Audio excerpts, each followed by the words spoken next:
During the process of production and maturation, they need the erythropoietin hormone process.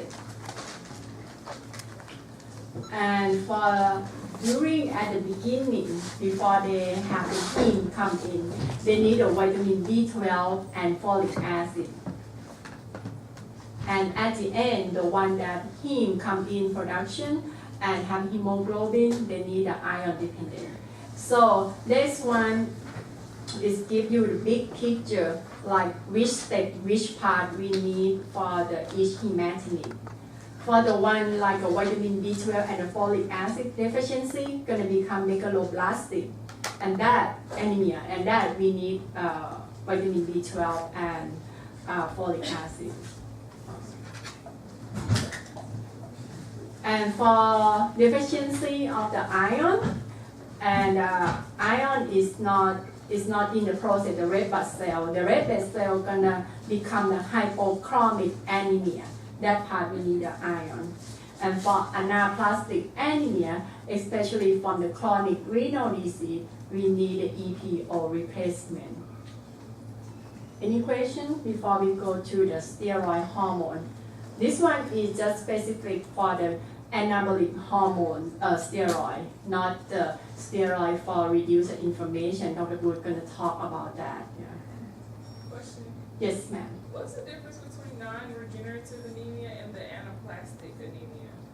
Anaplastic anemia is pretty much the same, but it's not exactly the non-regenerative anemia, but it's the same. It happens for the production of the cell.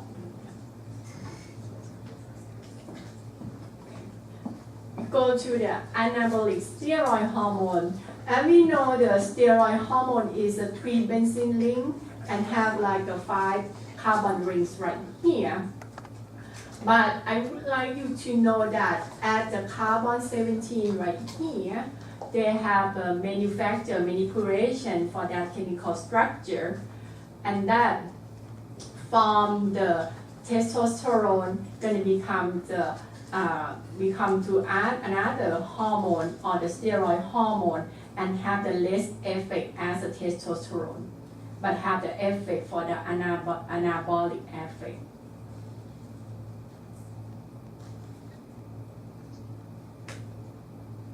The first substance, they do the methylation and they call the stenosorol. This one stenosorol. Stenosorol, they have two forms, injection form and the oral form. From the testosterone, if you can see anabolic and androgenic or testosterone effect, the ratio is pretty much the same, like a 4 times and 3 to 4 times. And once they manipulate to maturation at the carbon 17, they have more anabolic effect than androgenic effect. And methylation for that position, it can prolong the half-life of the drug too.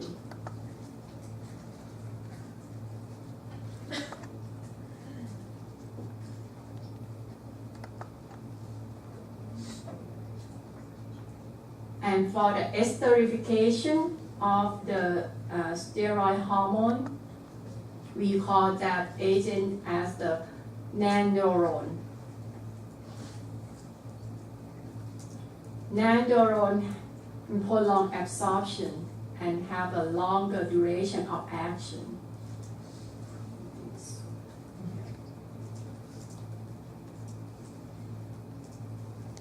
Nandrolone, yes ma'am. Sorry, I don't understand from the table what you mean by Oh, okay. The table is an agent, steroid agent, is compared the efficacy between anabolic effect and androgenic effect. And if you see the testosterone, they have the 4 times effect, anabolic and the androgenic effect as well. And once you compare as a ratio, the 4 times and the 4 times going to become 1. That means they have the equal effect, both anabolic and the androgenic effect. But once they manipulate at the carbon atom, become the stenosolone right here. testosterone right here, they reduce the effect of androgenic effect. That the ratio of the anabolic effect have more than the androgenic effect. Yes, sir. So the anabolic is just a synthetic, similar to like testosterone? It's similar, yeah, it's similar, but the chemical structure, but they don't have the testosterone effect like the, how can you say, increase the, you know, the testosterone stuff. But anabolic gonna increase the oxygen exhaustion and have more energy, the masculine look like, but they don't have like a testosterone effect to increase the sexual production or something like that. Yeah. Yes, sir. So when we say, I'm sorry, when we say anabolic, are we talking about, right now we're still working with anemia, right? Yes, the anemia we have. So when we say anabolic, are we working from the, I guess like the myeloid and the hemopoietic? It's still the anabolic is just a general term to increase the metabolism in the cell in general. Like we know the steroid as the magic portion. This is the anabolic steroid we're talking about because they can increase, like the people athletic before, they use anabolic steroid to increase performance in the athletic field. So like here, if we look at, how do you say it, cholesterol? Standard I don't know till you tell me. So right there, we would say it has a better efficacy being anabolic, so When you compare with the testosterone, compared to testosterone, but its androgenic effects are going to be low. lower. But the portion or the ratio together, they have the less of the androgenic effect. Yeah. But I didn't use this one much. I use another one, nandrolone, or we know as a lorabulin. Yeah, lorabulin is come like an interweight, and right now interweight company they merge with the sharing power. We use to treat the anemia and to use like surgery, orthopedic surgery to want the bone fracture, they increase, they have the bone recovery too. They have the good evidence for that. Yeah, I use a lot for the lorabulin. Yeah. Lorabulin, or we know as a nonsteroidal, they have the more effect of the anabolic when you compare with the old version, stonozolerone. Yeah.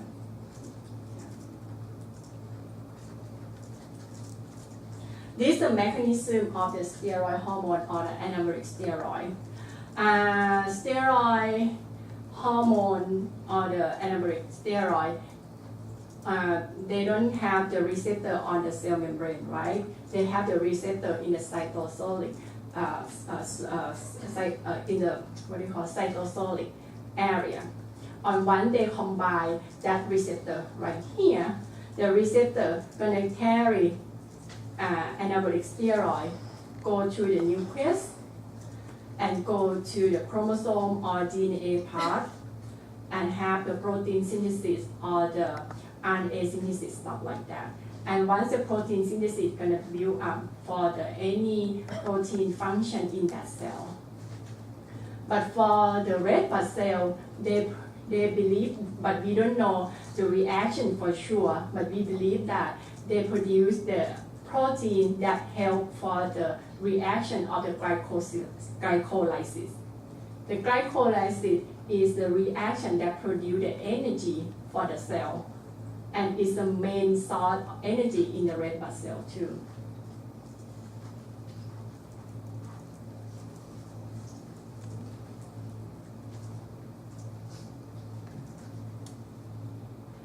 And for anabolic steroid, if they go to the bone marrow, they can stimulate the production of the, they can go to the kidney and it can stimulate the production of erythropoietin too. And once they go to the cell and the bone marrow, they're gonna increase the production of the stem cell.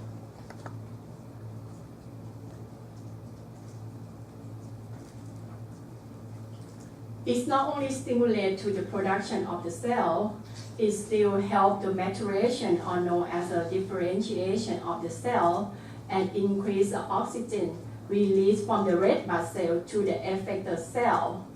That means anabolic steroid hormone or the steroid is not only specific treatment, it's just a general broad term. They can increase the EPO, they can increase the production at the stem cell and help cell differentiation or maturation, and it also help for other cells to have the more oxygen for their supply too.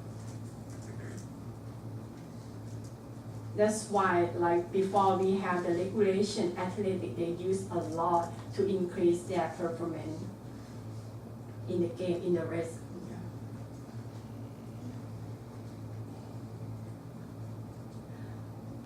The absorption and elimination is it depends on the type of anabolic steroid and the type of the solution that they preparation.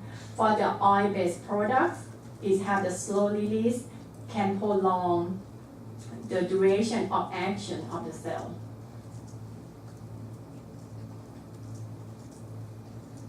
Anabolic steroid is the lipid soluble. They're gonna go to the liver and metabolize and become more water soluble. And that means they need a hepatic metabolism. And can excrete by bile, and the urine is not specific.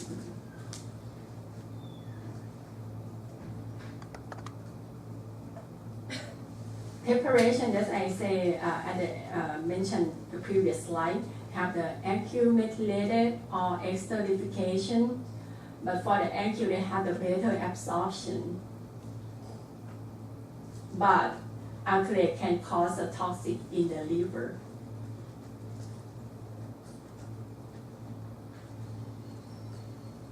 For the non-acute or non-methylation form, like a nonderone, is much safer.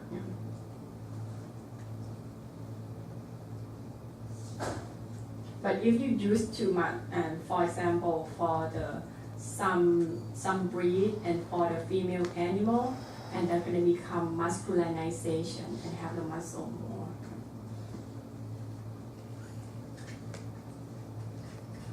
Indication is not specific, but we use for the renal disease, and renal disease can cause anemia. Or bone marrow stimulation have like a fraction and have something wrong with the bone, and the bone marrow cannot produce the red blood cell. We can use that. But you have to know that this drug is limited and is banned for the rest animal, and it's also in the food animal too. As I mentioned, as we discussed for the drug disposition, they have the longer effect and have the longer absorption. For the withdrawal time, they need the high, very long, and we talk like a week, probably several weeks, have the withdrawal time, and 2 months. And anabolic steroid is Schedule 3 drugs, so you have to be careful for use this drug.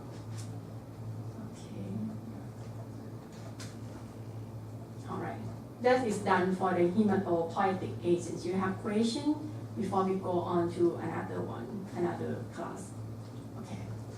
The second one is a drug for bleeding disorder, like help them to stop bleeding, or we need the bleeding, not the bleeding, anti-hemostatic drugs, For this pathway, you don't need to memorize for each pathway what's going on, but you have to know what's going on for each drug and have the action for this pathway. Because it's complicated pathway, you don't need to memorize for all of that. But the one I put it to review you have to know that once the cell injured or have the vascularization or vascular injury, they have a lot of pathway going on. It can be the extrinsic or extrinsic pathway. And once they form like a blood clot and stop bleeding already, they need to resolve the blood clot that in the fibrinolysis, and the blood can move on again. So we need to balance both of them. First is a hemostatic drug. We didn't use hemostatic drug as a systemic just in case we use just for the topical hemostatic drug. Because if we use as the systemic, can cause in the blood vascular in the body system and can cause the body tissue and necrosis and stuff like that. For the topical hemostatic indicated for capillary oozing, like clipping the nail or some like a surface area, and we use that. And can be 3 types together. First is a lyophilized clotting factor, and that one is include a structural matrix. Structural matrix is like a scaffold. It have the form like a template, and that template emerge with the clotting factor. And once we replace that factor, replace that matrix, and the blood gonna stop bleeding. We use for like a wound, like a big wound, or have the burning wound, stuff like that. And the second type is astringent.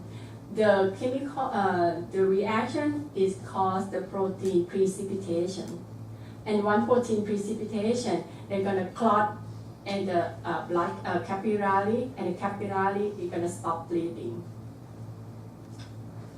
The one we use is the silver nitrate. Once we clip the nail and have the blood bleeding, and put the silver nitrate, and the protein gonna precipitate it and stop bleeding. But we didn't use for some certain organ because it can cause a damaged tissue or the tissue necrosis follow from that. The last type is a vasoconstrictor.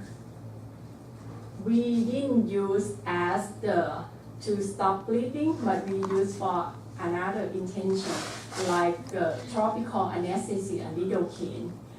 And lidocaine, they have the preparation form with the epinephrine. Epinephrine gonna cause a vasoconstriction, and that gonna prolong action of the lidocaine.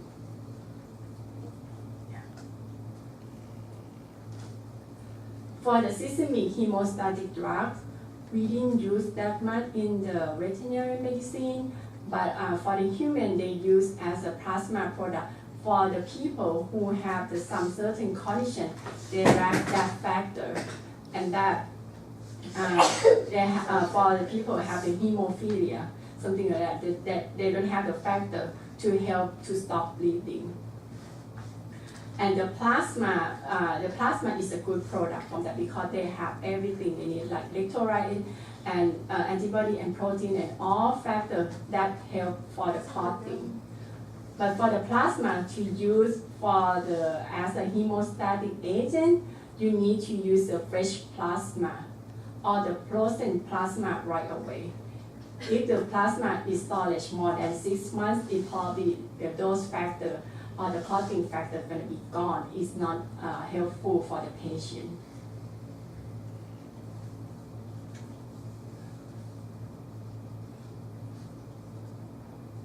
Only agent we use as a systemic hemostatic drug is a vitamin K, and we use in case of the rodenticide toxicity.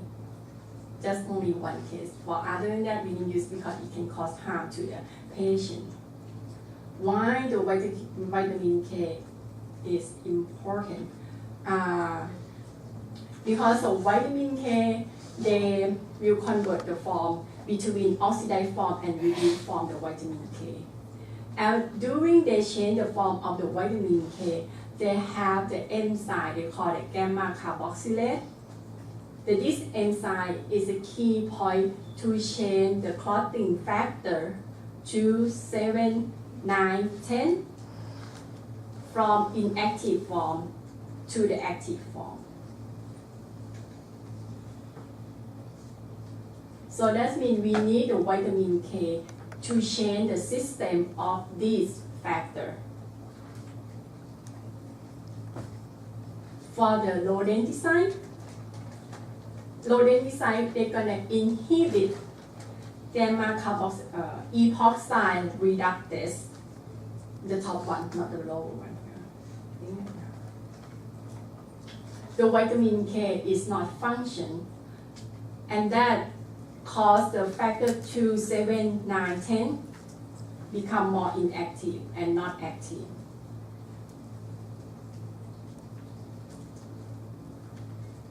And for a rodent toxicity, it's going to become internal bleeding, stuff like that.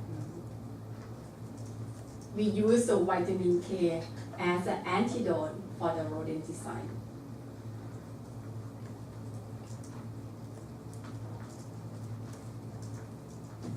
There are 3 forms of the vitamin K.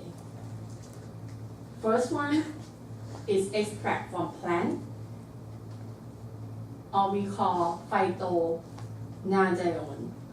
Yeah, phyto it means relate on plant, right? Yeah, this will help you to memorize things. You can use 2 forms together: oral form and parental form. But you know, the rodenticide toxicity, it comes to us as an emergency case, right? We need to rapid action of the vitamin K, so we might give as a parental form.